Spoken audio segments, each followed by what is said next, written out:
শীতের সবজিতে বাজার ভরে উঠলেও ক্রেতাদের নাগালের বাইরেই রয়ে গেছে সবজির দাম। নতুন আলো পাইকারি বাজারের তুলনায় 20 থেকে 30 টাকা বেশি দামে বিক্রি হচ্ছে খুচরা বাজারে। দাম বেড়েছে পেঁয়াজ ও ব্রয়লার মুরগির।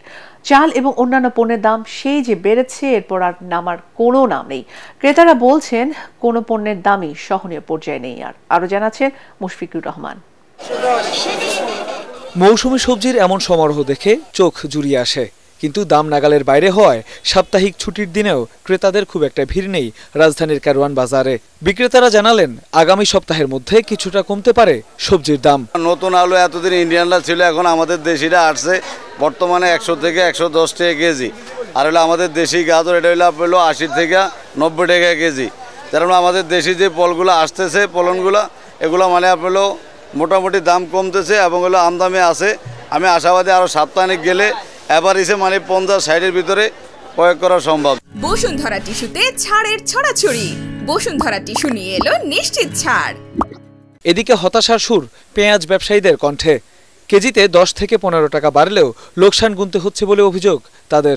যে দাম আনছি ওই দামই হচ্ছে, কতদিন 1 টাকা হচ্ছে, কতদিন 1 টাকা লস যাচ্ছে, এইরকম ভাবে বাজার চলছে। তাতে ফিজির ব্যবসায় কোনো রকম কোনো বাদ নাই। বাজার করতে এসে রীতিমতো দুশ্চিন্তায় সাধারণ মানুষ। প্রয়োজন আর সাধ্যের টানাটানিতে সংসার চালানোই যেন দায় বলছেন ক্রেতারা। সিজন অনুসারে অনেক দাম বেশি। যেটা আশা নিয়ে আসছি যে 500 থেকে 1000 টাকার মধ্যে কাঁচা বাজার মোটামুটি কারণ বাজারের মতন জায়গা থেকে নিতে পারবো, সেটা কিন্তু মানে সম্ভব হচ্ছে না। আমাদের প্রত্যাশার চাইতে আসলে অনেক বেশি দাম বেশি থাকে।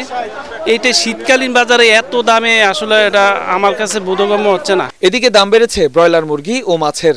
দাম কমে না, যে আগের দাম হয়ে আছে সেই বাড়ো না কমও না। ব্রয়লার বেচতেছি 180 টাকা, সোনালি 300-320 এভাবে বেচতেছি। আর লেয়ার মুরগি বেচতেছি 290। গেছে সপ্তাহে এই সপ্তাহে একটু হালকা বাড়ছে বাজারটা, পার কেজিতে 10 টাকা করে বাড়ছে। ডিমের দাম কমায় জনমনে কিছুটা স্বস্তি এলেও ভরা মৌসুমেও দাম কমেনি চালের।